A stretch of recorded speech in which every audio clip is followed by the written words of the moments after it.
Oh man, I've just gone over that like it's absolutely nothing. It just comes into its own, it feels alive. The Ford Ranger Raptor, this is a vehicle that we all know and love, and it's set a lot of really high benchmarks in terms of performance, technology, comfort, all sorts of things. But this isn't the only Raptor available in the world. This is our Raptor in Australia, absolutely. It's got a lot of Australian engineering, but there are actually many other Raptors available, like this one, the Ford F-150 Raptor. This is the original Raptor in many senses, but there's another one as well. And that's the Ford Bronco. Have a look at this thing. 37-inch tires, twin locked. This thing is a beast. But I've got all three here and I want to answer a question. Is the Ranger Raptor the pick of the range, or is one of these the better choice? Are we getting stooged by only having the Ranger Raptor in Australia, or do we actually get the pick of the bunch? Let's go for a drive.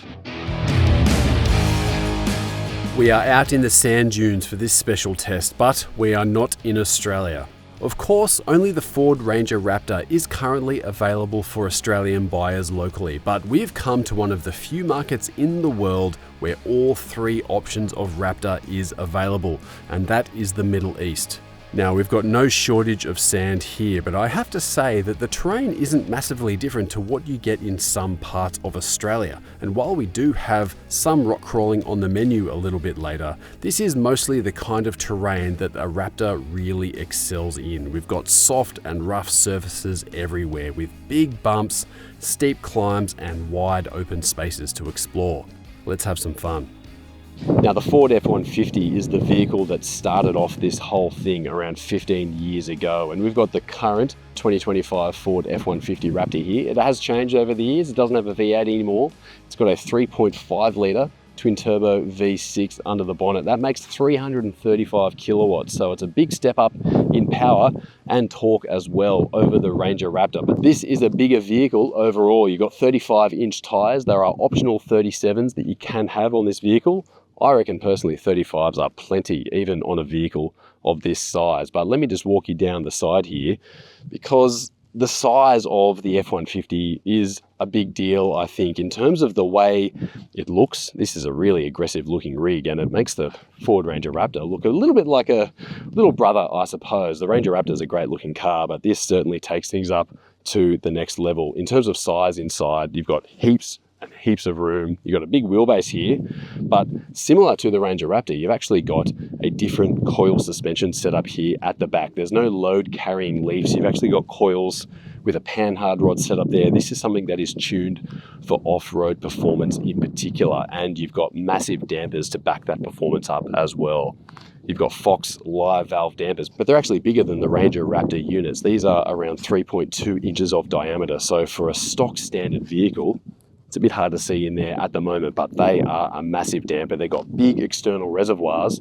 They've got live valve damping on bump and also on extension. So you've got more control here, more suitability, and we're going to give this thing a really good test off-road in some high-speed environments. So I'm really looking forward to seeing how this thing goes.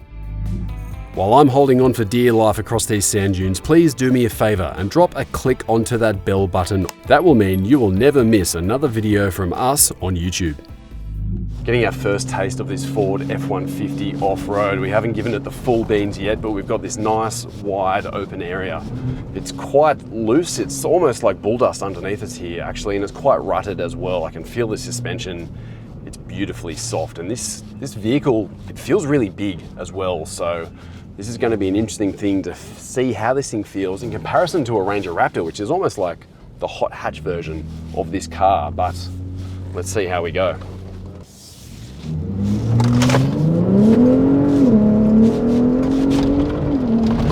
Takes off wonderfully. This engine's got so much poke.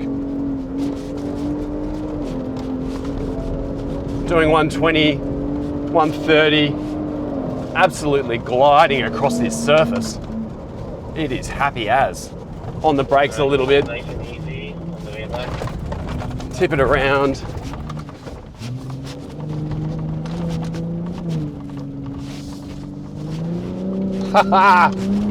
Oh man, the suspension on this thing feels particularly supple. It's smooth. You've got bigger tires, but also the big long wheelbase means that this thing feels like it really has this floating sensation across those rough surfaces. I got up to 120 there and this thing felt happy as Larry. It was ready to go much, much further than that if we had the scope. While the Ford Ranger Raptor is quite a smooth and soft driving experience in isolation, it's worth saying that this F-150 Raptor does take things to another level. It's actually incredibly absorptive in the driving experience, especially when you start really piling speed on across those wild whoops. Along with a panhard rod rear suspension and larger dampers, the F-150 Raptor is the only one of this Raptor trio to get Fox's branded live valve active damping in both directions of suspension travel. This gives an additional layer of control overall, where a Ranger or Bronco Raptor only gets this technology in compression when you're hitting a bump, for example. Now, this is a small detail, but it certainly makes a big difference in the driving experience.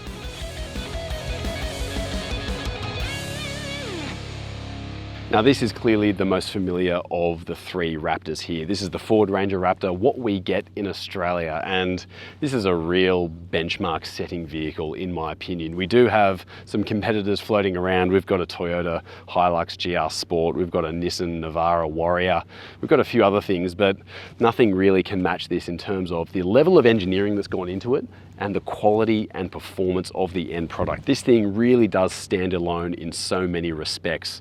Now, in terms of these trio here, we've got the smallest tires, we've got the smallest dampers, we've got the least amount of output, just slightly from that 3-litre turbo V6 under the bonnet. But I'm really keen to see what this is like because this is a fantastic car to drive. I'm looking forward to getting a refresher in this vehicle and then seeing how it stacks up against the other two.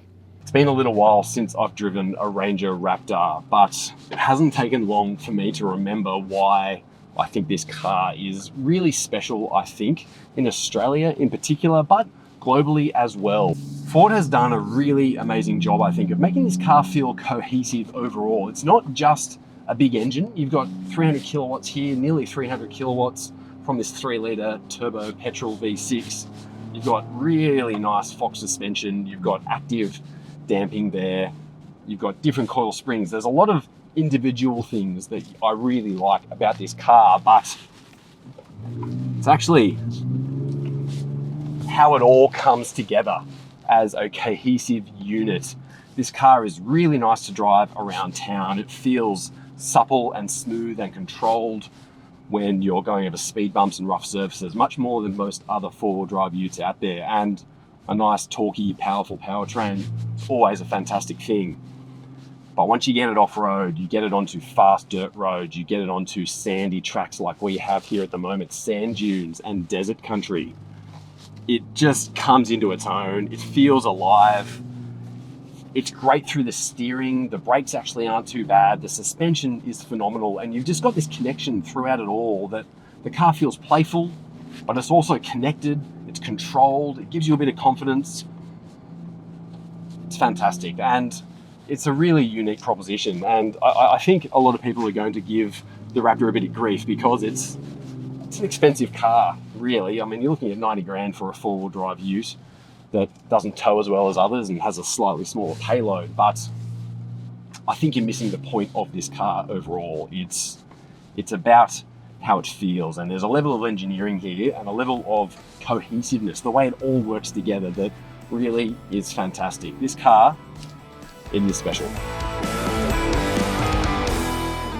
Now, we all know and love the Ranger Raptor, but this thing is something that we don't get in Australia, and it's a particularly exciting car. And I just want to run you through a few things on the outside that make this Bronco Raptor unique in a lot of senses and a real standout in terms of off-road features. Now, firstly, you're going to notice these tires. These are 37-inch BF Goodrich all-terrain tires. They're a massive tire from the factory. Now this is an option. So the Bronco Raptor normally comes with 35s, but you can option up to these 37s. You can get beadlock capable wheels like you do get in the Ranger Raptor, but that is just so much tire. This is the sort of thing that they do in the United States. In Australia, we get 33s. I think there's like a 34-inch tire on the Nissan Patrol Warrior, something like that, but nowhere near a 37. Now, another thing that's big in this car, in behind that big wheel, is a big shock absorber. You've got a Fox live valve damper there. It's a bit over 3 inches in diameter. The Ranger Raptor one is about 2.5 in comparison, so that's a big shock absorber. It's got position sensitive damping. It's got that live valve thing for adjustment on the bump. So this is a really good suspension set up for high speed off-road driving. But it's also, this Bronco Raptor, a little bit more tuned up for low speed as well. You've obviously got a shorter wheelbase here, so you've got better clearance overall. Obviously with these tires, look at the size of this. This is the biggest mudguard wheel arch flare I think I've ever seen. You could use that to make your sandwiches on, I think, if you're out in the desert or something like that. It makes this thing look like it's nowhere near a factory vehicle, but it is, and that's the cool thing. Now, one more thing I just want to show you around at the back here, because this car is shared with the Ford Ranger and the Ford Everest, in fact, in terms of the platform. This is T6, so it does have a real Australian flavour there in terms of the development story, but there is a difference in the suspension setup here. So underneath, we've got live axles with a coil spring, but that is a panhard rod setup, which is different to what you get in a Ranger Raptor. So Ranger Raptor, just for reference's sake, normally has a Watts linkage. So you've got 2 control arms that come and they mount about here on the center of the diff, and that helps this rear differential stay in the same sort of plane when the car's going up and down. It's really, really good for stability on high speed driving. But in this case, we've got the old fashioned panhard rod, and it's a really, really long one. It's nice and flat as well, which means this thing is tuned for articulation. A lot of wheel travel. This probably won't feel as good when you're going over whoops. You might get a bit of a swinging feeling here, because when this diff effectively goes up and down, it's going to be moving in a bit of a funny arc. But when you're in low speed crawling, this thing will really shine, and we'll be able to give that a bit of a go later in this video to see how this thing performs. But obviously, you've got 37s, you've got diff locks, you've got a front sway bar disconnect. This thing is going to be a real beast off-road. There are some extra details in this Ford Bronco Raptor which I find quite interesting. Firstly, you've got a more heavy-duty Dana-based rear differential in this vehicle, as well as front hubs which are actually stolen from the Ford F-150.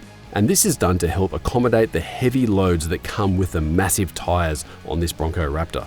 Differentials have tweaked gearing, and there is a different tune and cooling package for that 3-litre twin-turbo V6 under the bonnet.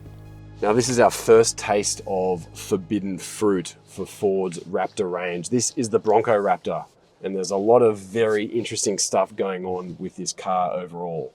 This is a vehicle that does have a lot of high-speed off-road capability. We've got big dampers, we've got a lot of technology in that regard, but where a Ranger Raptor really prides itself on high-speed off-road, this one actually leans a little bit more into low-speed off-road technical terrain. So we've got a vehicle that has a shorter wheelbase. We've also got a vehicle that has front and rear diff locks. We've got sway bar disconnect on the front here, like a Jeep Wrangler Rubicon. Although, of course, this has independent front suspension, not a live front axle. But the real piece de resistance of this car is the rubber. We've got 37-inch tires, and it means that I can idle up to a big old rock step like this and just crawl up. Now, I've got front and rear diff locks here, but I don't need them. I've just gone over that like it's absolutely nothing. Now, I will say that visibility is not necessarily very good because you're up so high, and your wheels, because these wheels are so big, 37s, they're really wide, they're accommodated by these huge flares and actually sit a long way outside of the body here. But the amount of clearance, it's just phenomenal. I mean, this thing is just crawling around, idling. I mean, it doesn't look like it's come from any showroom on this planet. It looks like it's been modified by a mad scientist, but this is a factory vehicle, and it's pretty crazy that Ford has gone to such lengths for this Bronco Raptor. Unfortunately, it's not available for the Australian market at the moment, and considering the fact that it's actually worth around $90,000 US before you imported it, did luxury car tax, did the right-hand drive conversion, and all those sorts of things, I just don't know if the market is there. You'd be looking at about 200 grand by the time it got into Australia, unfortunately. It's a phenomenal bit of gear, and it shows the amount of engineering appetite that Ford has to go to such crazy lengths with this vehicle. It's quite amazing. Would it work in Australia? I don't know, it depends on the price really. It's an amazing car, but at this money, I'm not so sure. So let's answer this question. Which Raptor is the best one? Now I want to say something that might sound a little bit sucky, but all three of these cars are in their own sense very special. Ford has a real knack for doing performance off-road vehicles. All three of these are very cool. Now let me start with this Bronco Raptor. And I didn't think I would say this, and I'm kind of surprised, but the amount of car this is, you almost don't need how much the Bronco is in terms of big tires, big off-road ability in terms of that low speed technical stuff. You've got big shock absorbers, but unfortunately the price is quite massive as well. You're looking at a vehicle that is around 90 grand US, and that's going to translate to, in Australia, a huge sum of money, which will really kind of rule this vehicle out in terms of being available for Australia, but also being suitable for people's budgets, I think. This is going to be Ram TRX money, in other words, which I just don't think that stacks up perfectly. But I want to talk about the Ford F-150 Raptor, because that is something that I think would work a little bit better in Australia. Now this vehicle, we have the Ford F-150 already, so converting this thing into right-hand drive isn't too much of a stretch. We already have a big appetite for utes. We've got a big appetite for performance utes, and this thing does it like nothing else. I've driven the Chevy Silverado ZR2 off-road a fair bit.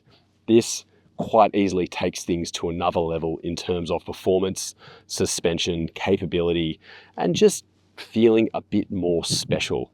This thing goes over dunes like you wouldn't believe, and rough surfaces and that sort of thing. If Ford is able to do this into Australia, I think this would be a winner. But at the same time, what we do get already, the Ford Ranger Raptor, it's the cheapest here. It's got the smallest dampers, it's got the smallest tires, it's the smallest vehicle, and it is still kind of really appealing in its own way. Now, what I do like about this car is the appeal in terms of the way it feels overall. There's a huge amount of cohesiveness within this product in terms of the way it drives, the way it steers, and in terms of price, this is the cheapest of these three by a country mile, but at the same time, you don't feel like you're missing out. The interior feels nice, the capability is absolutely there. So yes, these other two, they're quite wild, but this is a very special vehicle at what is, it's a bit funny to say, but it is at a great price compared to these others. So for me, this would be the pick of the bunch. And if you want an in-depth review of the Ford Ranger Raptor in Australia, we have got the perfect video for you. And spoiler alert, we do jump it.